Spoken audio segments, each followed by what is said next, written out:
have a favorite and why? I kind of like Paradise.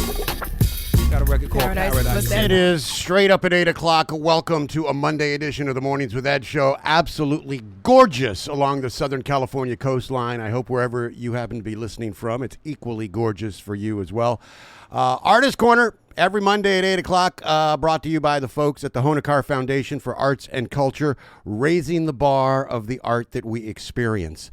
And this morning we had set the Artist Corner aside for a few weeks leading up to the election. It is now back, and our first guest back, I could not be more excited to speak with, Courtney Fielder, something of a local hero here in Southern California in the field of arts. She was hailed as a local hero at the Laguna Niguel Holiday Parade.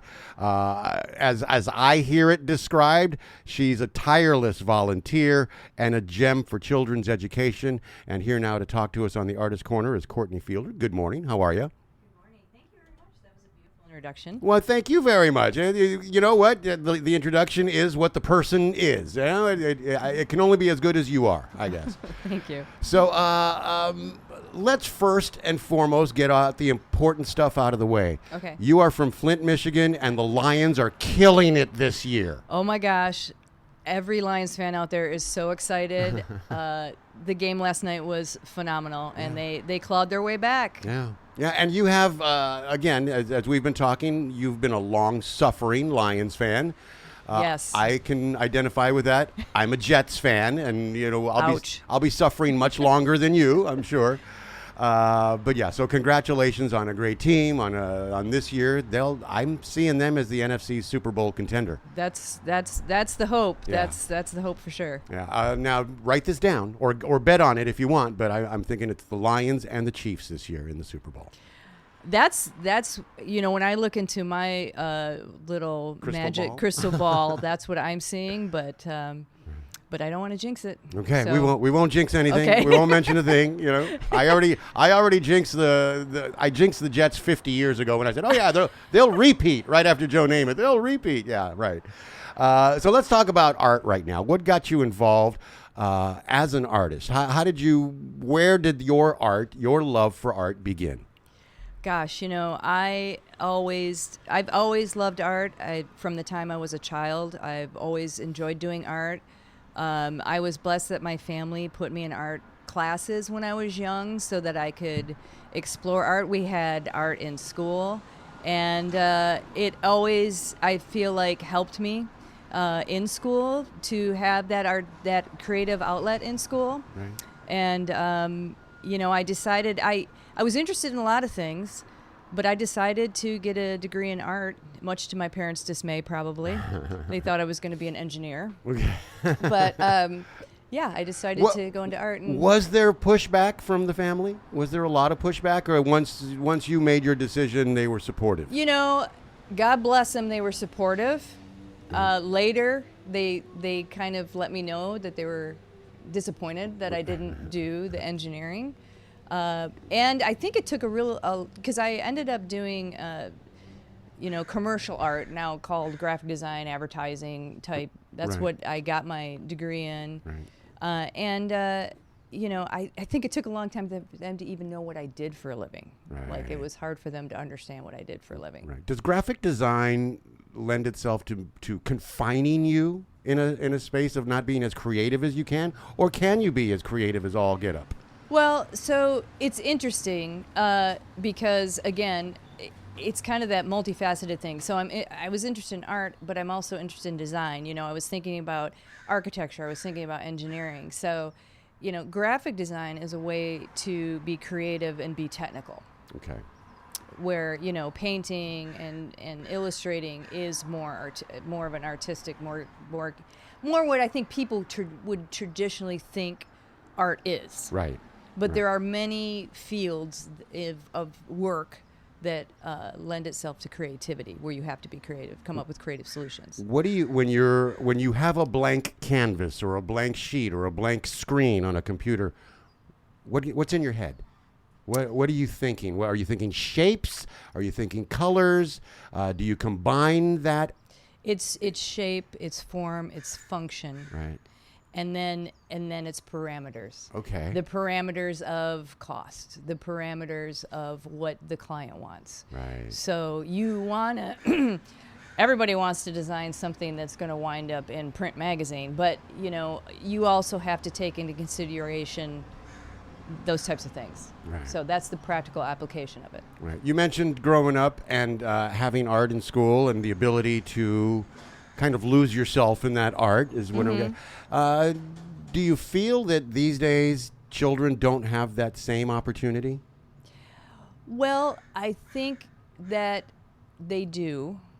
That's a loaded question. It is a loaded question. I'm full of them. Yeah. So, think about when we went to elementary school and what we the kind of classes we had. Right. We had music, we had art. They have music and art in school now. They don't necessarily have, like we had, art. I think we explored art more. We did more 3D stuff. The kids nowadays, they have to learn so much more than we learned in that time frame. Right. Kids that are in kindergarten, I remember going to kindergarten and learning how to read and write. Finger paint. Yeah. There was a lot of finger painting for us. It was you had half a day and you drank milk and took a nap. It was, now it's just the way education has evolved. Right. That kids are learning so much more at a younger age, and it is different. Well, I think that's why it was such a loaded question. Are we depriving them of the opportunity to just be kids and create from their imagination now?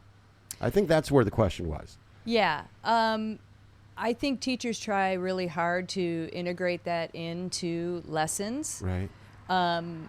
I do worry about the pressure children K through 12th grade have on them to learn and perform. I do worry about that. And I think a lot of that kids are driven, and kids worry about getting into college. Right. So a lot of that, then your focus is on classes that are going to get you into college. Right. And education, I feel like the brain education has to be well-rounded, and the development of the brain has to be well-rounded. And art and music lend itself, they develop all parts of the brain. Right. It's as good an exercise for the muscle of the brain as you can possibly find. Yeah, and it also can do a lot to relieve stress and give people outlets for expression, Right. just besides writing or just besides, doing the work Right. of the mathematics or the science. So, Right. yeah, I think it's important. Tell us about your work with the Capistrano Unified School District. So, for a lot of years when my kids were in school, I got involved with PTA. Okay. And one of the things I did notice in elementary school, they had 4th and 5th grade music, but they didn't have K through 3rd grade music that the school district was paying for. Some of the schools were able to raise money and have K through 3rd grade music. At one point they had it, but then due to budget cuts, they didn't have it. Right. And they didn't have like an art teacher coming in and teaching art. Right. The teachers would do it in class, and the PTA would bring in maybe an art master's program to supplement. Right. But I just really thought it was important that these kids get that from kindergarten on. Right. So we worked really hard as a PTA and the council PTA, which is all the PTAs together are at a council level, Right. to advocate for arts with the school district, and now the school district does have K through 3rd grade music back in. So Okay. it's great. And at Bergeson Elementary, you taught art enrichment to K through 5th graders. I did that I did a few classes after school. Okay. And that was fun because we got to work with all kinds of different things, and this is the kind of stuff that we had when we were kids. Like you would learn how to weave, and Right. you would do coil pots and things like that. Right. Where you get in there with your hands, and it's the tactile thing, and a lot of the kids didn't have that. And you got to remember too, kids are on computers now, and they're on phones, and they're on tablets. Right. So even this kind of the small motor skill stuff that you get when you are doing stuff like that, I was kind of shocked that kids were able to tie knots and weave. It's I know it sounds maybe simplistic, but it's important. Right. It's important that we are able to do that kind of things. You bring up a really valuable point here. What types of art mediums were the kids most drawn to in your experience? It varied. Different kids, different mediums. Kids and different personalities, because you had your perfectionists who wanted to replicate. So I would try to do little examples just to give the kids an idea, and there were kids that just wanted to replicate that. And I'm like, this isn't about really replication. It's about you coming up with your own idea. So I really tried to stress, because in school there's so many parameters. I tried to peel back the parameters and make the classes just more fun. Right. And, the result is the result. Obviously there's kids who are going to lend themselves and be maybe more creative, where you might look at a kid and say, oh, that kid's more talented. Right. But that's not what that was about at all. And you honestly don't know what your talent's going to be. You have to try things and practice and fail and before you succeed. Right. One of my favorite things that I have in the studio that I'll keep forever was brought to me, just handed to me. A 5-year-old walking up the street brought me this. And it's a little, for the audience, for the listening audience, it's just this really cool. The sun's up in the corner. It's a little rainbow on a grass field. Yep. And I accepted it and almost got a tear, because it's pure imagination. It is absolutely... And it's pure joy. Look at that thing. Yeah. That's pure joy. Right. And that kid, whoever gave that to you, it was joyful for them to make it and give it to you. Yeah, I see, and I'm hoping to see them often as they walk by here, and then maybe someday they'll hand me a different piece of art that has grown, and and the ability of kids to think and to express their thoughts in art and on canvas. Now that they're, and you mentioned laptops and computers and stuff. Can you teach a kindergartner graphic design? And should we be teaching that since kids are on those devices anyway, should we be teaching graphic design at an early age? I think it would be super cool to do that. Mm-hmm. If you just look at fonts, Right.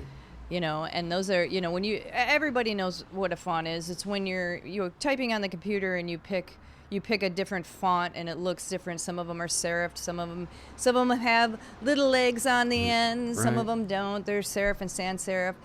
The cool thing about all that typography is that it's all made through geometry. Every font, every type is engineered. And blow up letters. Look at how they're built. They stop being a letter and they start being an object. Right. And so you could have kids. One of my favorite things to do with kids is collage. You could have kids be cutting out stuff and gluing them together, different sizes, different shapes, and just do letters.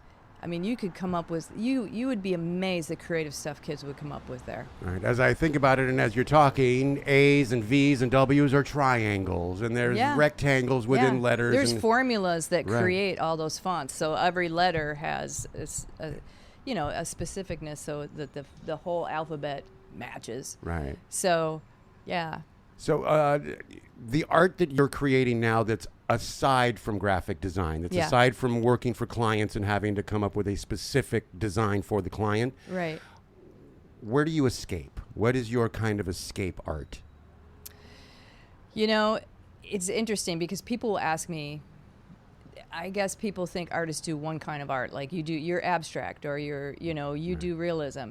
And I do probably, I guess if I had to classify my art, it's probably expressionistic, but I get just, I think as an artist, you are inspired by the world around you. And so I see things, I take pictures with my phone. It's great to have these phones where have the camera right with you. Right.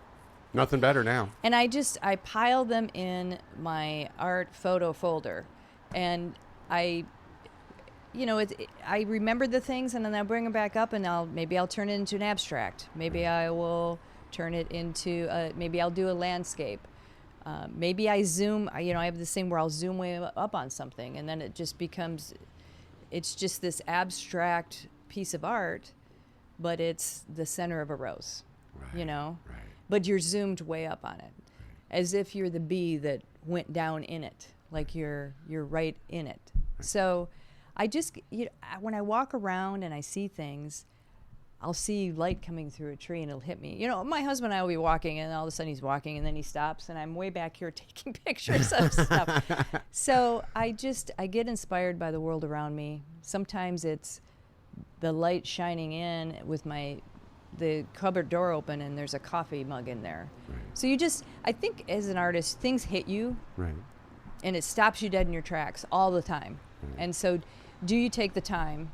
And, by the way, I'm saying as an artist, right, human beings, we're all this way. Right. We're all wired this way.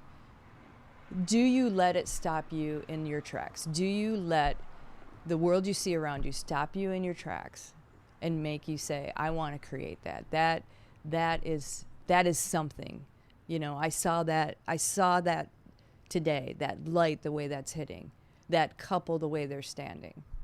I think you lend great perspective to that, because in many cases we see those things and we pass them by because we're too busy. Yes. We've got other things. We're preoccupied with whatever else, and we don't allow ourselves to absorb the beauty that's right around us. Right. Yeah. And let's say you have a friend, an adult who isn't artistically inclined, and maybe is a stick figure painter or whatever. Do you still indulge their art or their creativity, or maybe say, you know what, it doesn't matter if it's a stick figure, just paint or create or sculpt or whatever? Well, yes, because I think so many people look at art as something that is untouchable to them, something. Right. And many times people also will say, well, I don't understand it. If they don't look at every piece of art and absolutely get something out of it, they think, well, I don't understand art. Art's not for me. That's different people appreciate art. And to be quite honest, everyone reacts differently to art, and some art doesn't you don't connect with some things, right, and that's fine. Right. And other things you really connect with, and that is one of my favorite things to do. I don't have my art in a gallery, but I will go out and do art shows.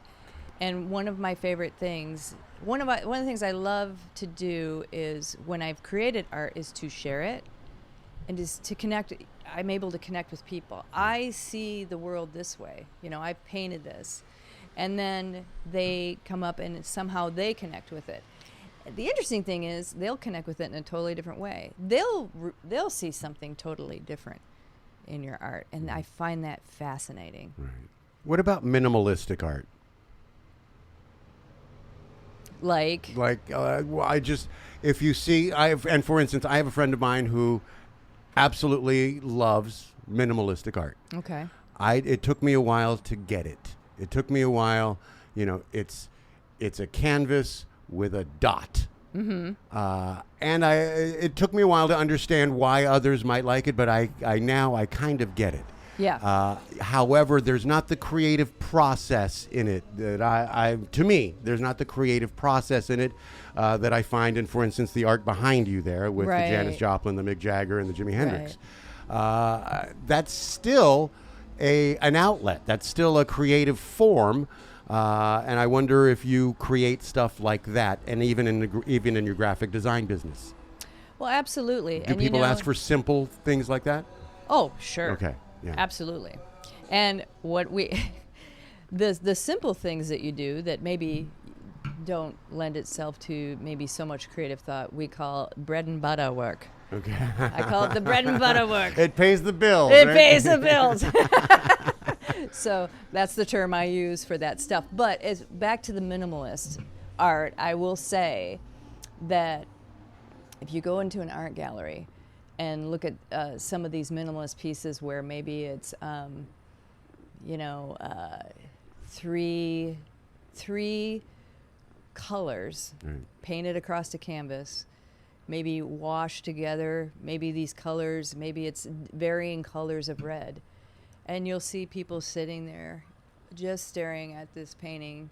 And maybe for you, because this isn't your gig, your thing, you're like, it's 3 boxes. Right, right. Like, what's the deal? But for that other person, that is the calm, the depth, the way the colors are. Right. It maybe they're sitting there and they're contemplating things and they are amazed by that. Right. I'm sold now. I'm sold now. So I can actually absolutely appreciate that art form, that type of art now that I've experienced it more. There's an exhibition, in fact, at the Honecar Gallery that's a light and space exhibition that I find absolutely magnificent. It's fascinating. Right. Whereas 2-3 years ago, I wouldn't have. Evolved. I wouldn't have gotten it. Exactly. You've evolved. I have. I love it. I've left myself open to evolve. Right. And is that? Do you find that in a lot of cases, maybe even with clients that are the bread and butter clients for graphic design, do you ever suggest, well, maybe we could do a little more? Oh, absolutely. Right. You're always trying to do what the client wants, but then also open a door for them so that they can peek down the hallway. Right. Because, when people are, in graphic design, you're dealing with clients that are trying to market their businesses and, they've got a lot of other things on their mind. Right. They're trying to make money. They're trying to, run their business. So, that's my job, is to go in there and do exactly what they need me to do to help promote their business, but also as an artist and a designer to give them other options to evolve their look. Maybe think of things they haven't thought of. Right. That's the fun, and because I'm freelance and I run my own business, I get to go be part of a team. I get to join a company and be part of their team, part of the solution for a short amount of time, and that's fun. Help them be successful with what they're doing. That has to be gratifying. Yeah, that is fun. Yeah. And helping kids be successful, I guess nothing is more gratifying than that. And I'm not just talking about Capistrano Unified School District, but do you see yourself advocating for kids' art programs moving forward? Anywhere else in particular? Are you targeting any areas?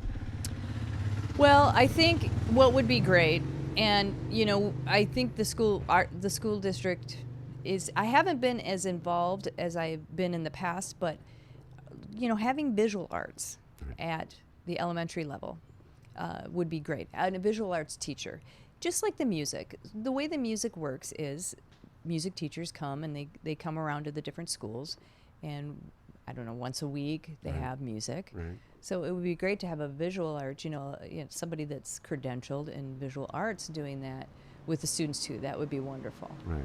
And do you see yourself doing that?